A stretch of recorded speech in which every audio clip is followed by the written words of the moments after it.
Hello hello everyone. Everyone, welcome back to our channel. जिसका नाम है वाइब चेक। कैसे हैं आप लोग? आई होप सब अच्छे होंगे। तो इस वीडियो को शुरू करने से पहले जिन जिन लोगों ने भी हमारे चैनल को ज्वाइन किया है और इसकी मेंबरशिप ली है, उन सभी को थैंक यू। और जिन्होंने अभी तक चैनल नहीं ज्वाइन किया है, प्लीज़ आप लोग चैनल ज्वाइन कीजिए और हमें सपोर्ट कीजिए ताकि आपको मेंबर्स के पर्क्स मिल सकें। बिल्कुल, हम पूरा प्रयास करेंगे कि हम हमारे मेंबर्स के दिए गए सुझाव पर और रिकमेंडेशन पर वीडियो जरूर लाएं। आज का जो वीडियो हम आपके लिए लाए हैं वो आपके रिक्वेस्ट पर ही था। औलाद मूवी का एक सॉन्ग है जिसका टाइटल है, सॉन्ग का टाइटल है पेटवा में बानी मजबूर रे। ये सॉन्ग पवन सिंह ने गाया है, लेकिन आई थिंक इस मूवी की स्टार कास्ट में कहीं पवन सिंह नहीं है, क्योंकि इसमें स्टार कास्ट में मेंशन है दिनेश लाल यादव, पाखी हेगड़े, प्रवेश लाल यादव। और इसके सिंगर तो पवन सिंह ही है। म्यूजिक डायरेक्टर है राजेश और रजनीश। लिरिक्स लिखे हैं प्यारे लाल यादव ने। तो इस सॉन्ग के लिए आप लोग रिक्वेस्ट कर रहे थे। हमने पवन सिंह के काफ़ी पुराने सॉन्ग्स किए, तो उस पे ही इस सॉन्ग की रिक्वेस्ट आ रही थी कि आई थिंक गर्ल चाइल्ड के ऊपर ये सॉन्ग बना हुआ है और काफ़ी इमोशनल सॉन्ग भी है। तो आइए चलिए पहले ये सॉन्ग सुनते हैं, फिर इसके बारे में आपसे बात करेंगे। चलिए फिर शुरू करें।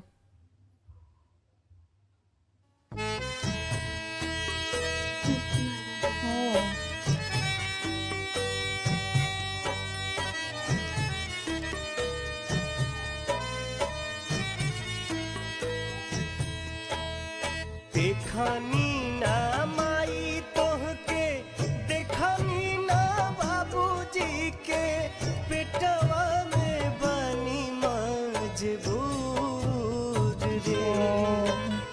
देखनी ना माई तोहके, देखनी ना बाबूजी के, पेटवा में बनी मजबूर रे। हमारा के मारू जानी पेटवा में माई, कैली हम कवन कसूर रे। हमारा के मारू जानी पेटवा में माई, कैली हम कवन कसूर रे।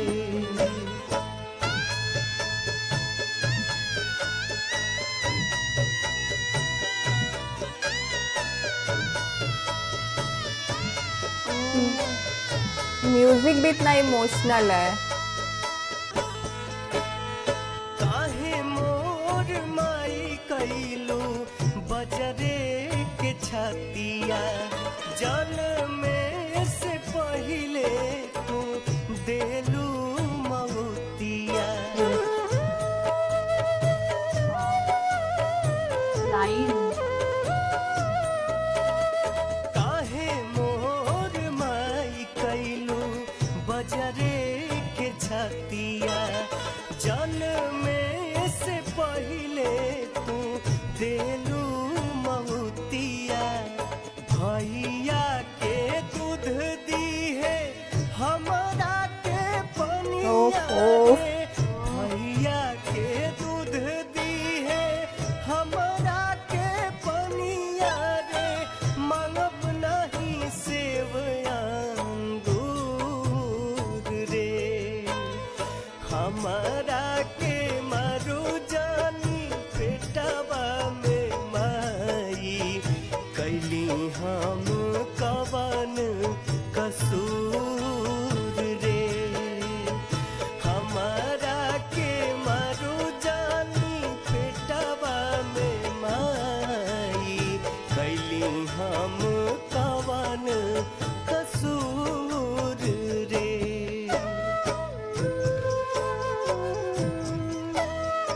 अच्छा, इनका भी कुछ ऐसा ही स्टोरी हुआ।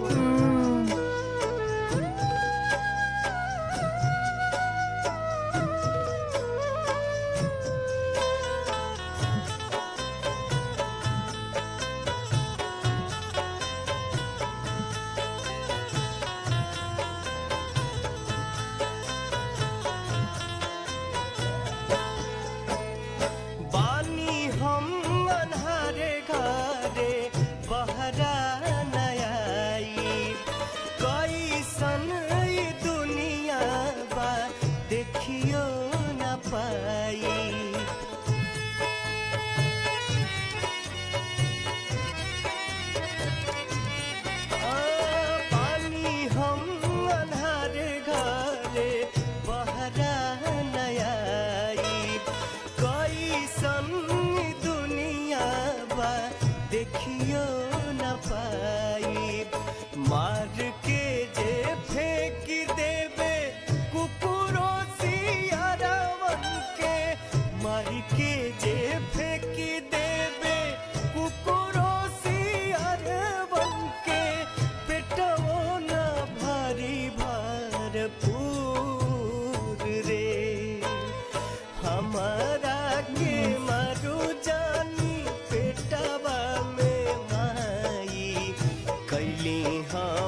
एकदम गूज़बम्स आ रहे थे वो लाइन सुन के ना, इतना इमोशनल फील हो रहा था।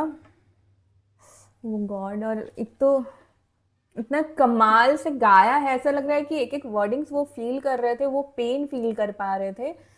और मतलब एक पेट में एक छोटी बच्ची है, वो ऐसा लग रहा है कि उसकी सारी जो वो कहना चाहती है वो गा के बता रहे हैं, और फील भी वो उसी तरीके से कर रहे थे। इतना इमोशनल फील हो रहा था, और लाइंस इतनी रियलिस्टिक लिखी गई हैं। अगर जो 11 साल पहले का ये सॉन्ग है, तो मुझे लगता है कि उस टाइम ये सारी चीज़ें ज़्यादा हो रही थी। और मुझे तो लगता है कि लोग कहते हैं अब दुनिया बदल गई है, लेकिन आज नहीं कल नहीं, हम हर जगह पढ़ते रहते हैं कि अनाथ आश्रम के गेट के बाहर छोड़ दिया क्योंकि वो गर्ल चाइल्ड थी, कहीं कचरे के डब्बे में, अभी भी स्टिल हम कभी न्यूज़ में पढ़ लेते हैं ये सब चीज़ें।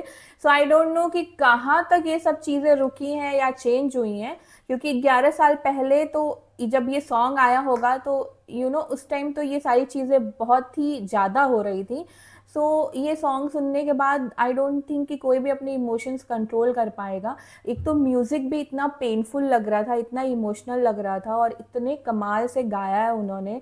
वो जो इमोशन कन्वे करना चाहते हैं सबको, आई थिंक ये सुनने के बाद सब कहीं ना कहीं, मुझे ऐसा मतलब एक गूज़बम सा फील हो रहा था, अलग सी फीलिंग हो रही थी। और मे बी मैं एक लड़की हूँ, सो मुझे शायद और वो लग रहा था वो सारी चीज़ें।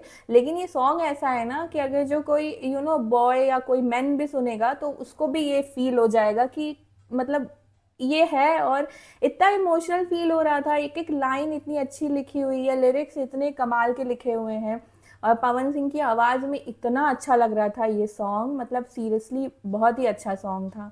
आप लोगों ने ये रिकमेंड किया उसके लिए थैंक यू सो मच, वरना हम नहीं सुन पाते इसको। एक बहुत ही अच्छा गाना बनाया है ये, और एक मैसेज भी दे रहा है ये। सो बहुत ही अच्छा था ये सॉन्ग। हाँ, आज भी कई घरों में ऐसा होता है, बहुत लोग बहू चाहते हैं घर में पर बेटी नहीं चाहते हैं। ये जो सॉन्ग था, ये सॉन्ग का मैसेज बहुत ही स्ट्रॉन्ग था और बहुत ही पर्पसली लिखा भी गया है। एक एक लाइन जो डायरेक्टली हिट करेगी आपके इमोशन पर, और कहीं ना कहीं आप जब भी इस गाने को सुनोगे ना, तो जो भी आपके आसपास के सोसाइटी में हुआ है इस चीज़ से रिलेटेड, वो कहीं ना कहीं मेमोरी में आने लगेगी।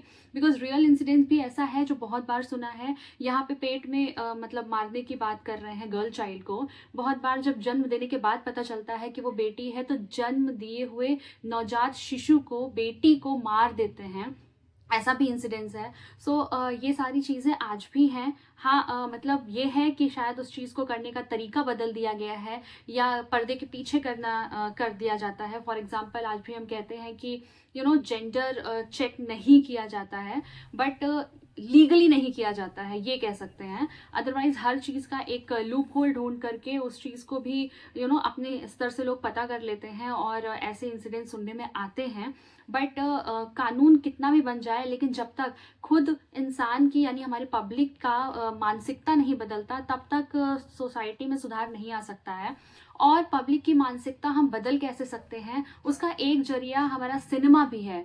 और ये उस चीज़ का प्रमाण है कि हमारे सिनेमा में किस तरह से इस तरह के कॉन्सेप्ट के मूवीज़ आते हैं, इस तरह के कॉन्सेप्ट्स के सॉन्ग आते हैं जो अपनी पब्लिक को इस तरह का मैसेज कॉन्वे कर सकते हैं। और इतनी ब्यूटीफुली से ये सॉन्ग लिखा गया है, उतनी ही ब्यूटीफुली से ये सॉन्ग को गाया गया है। उस इमोशन को फील करके अपने सुर में इतना गाना, वो मैसेज अपने पब्लिक तक पहुंचाना खुद में बहुत बड़ी बात है और सराहनीय वाली बात है। और जो मतलब एक्टर थे जो इस सॉन्ग को परफॉर्म किए हैं, उन्होंने भी पूरा अपना एक्सप्रेशन दिया है, परफेक्टली दिया है स्क्रीन पर। उनका भी कहीं ना कहीं जो एक्सप्रेशन था, इमोशन था, वो पब्लिक फील कर रही थी। और म्यूज़िक इतना अच्छा था कि पूरे सॉन्ग को कॉम्प्लीमेंट करते हुए आगे बढ़ा, और जहाँ पर सॉन्ग एंड हुआ ना, वो कहीं ना कहीं हम लोग खो गए। और इस चीज़ से रिलेटेड जितने भी इंसिडेंट्स सुनने में आते हैं, वो सारी चीज़ें बैक ऑफ द माइंड चलने लगी। और बहुत ही मतलब ज़रूरी है कि हमारी सोसाइटी में सुधार आए। और ये बहुत ही अच्छा वे था कि 11 साल पहले भी भोजपुरी सिनेमा ने इस तरह का प्रयास किया, इस तरह के कॉन्सेप्ट के सॉन्ग को लाए, मूवी को लाए। ये बहुत ही खुद में सराहनीय बात है, और इस सारी चीज़ों को प्रमोट करना चाहिए कि हमारे भोजपुरी सिनेमा ने भी इतना कदम उठाया है, इस पहल को भी उठाया है। इस तरह के सॉन्ग को आपने रिकमेंड किया, वाकई हम लोग को भी इसके थ्रू पता चला, और हमारे चैनल के थ्रू जिसको भी पता चले वो भी इस इस चीज़ को सराहनीय तौर पे मान सकता है, क्योंकि हम लोग कहीं ना कहीं ये मानते हैं कि हमेशा भोजपुरी सिनेमा एक कॉन्सेप्ट बेस्ड मूवी नहीं लाता है, एक ही तरह की मूवी लाता है जिसमें वल्गैरिटी ज़्यादा होती है। This is not the fact. हमें किसी चीज़ के बारे में बोलने से पहले उस चीज़ के बारे में जानना ज़रूरी होता है। सो ये सॉन्ग बहुत ही अच्छा लगा, कॉन्सेप्ट बहुत अच्छा था, लिरिक्स बहुत ही अच्छे थे और उतनी अच्छी सी गायकी भी थी। सो ओवरऑल परफेक्ट सॉन्ग था। हाँ, और वो वाली लाइन जब आई थी कि मतलब भैया को तुम दूध देती हो और मुझे सिर्फ पानी देती हो, तो मुझे वो लाइन सुन के याद आया कि मतलब मैं भी अभी भी बोलती हूँ कि आप भैया को ज़्यादा प्यार करती हो अपनी मम्मी को, कि आप भैया को ज़्यादा प्यार करती हो, मुझे कम प्यार करती हो। तो जब वो लाइन आई ना, तो मुझे इतना हिट हुआ वो कि मतलब मैं तो ऐसे मजाक में बोल देती हूँ, लेकिन कहीं ना कहीं वो रियलिटी भी है कि यहाँ होता है कि वहाँ पे वो मतलब फ़र्क करते हैं कि ये लड़का है और ये लड़की है। सो आई होप कि आगे आने वाली जनरेशन ऐसी नहीं होगी, और अब तो मुझे लगता है कि लोग इक्वल ही ट्रीट कर रहे हैं। सो ये सॉन्ग एक्चुअली में हो सकता है कि आप इससे इंस्पायर हो सकते हो, अगर जो ये सॉन्ग ने किसी की भी लाइफ बचाई होगी या कहीं भी थोड़ा बहुत भी चेंज लाया होगा, तो बहुत ही अच्छी बात है। सो प्लीज़ आप लोग बताइएगा कि आपका क्या ओपिनियन है अभी इस चीज़ को लेके कि अभी ये कितना है सोसाइटी में। और अगर जो हमारा रिएक्शन अच्छा लगा होगा तो प्लीज़ इस वीडियो को लाइक कर दीजिएगा, हमारे चैनल को सब्सक्राइब कर दीजिएगा, बेल आइकन पे क्लिक कर दीजिएगा, ताकि लेटेस्ट नोटिफिकेशन आप तक ज़रूर पहुँचे। तो मिलते हैं आपसे अगले वीडियो में। अगले वीडियो तक के लिए बाय। बाय।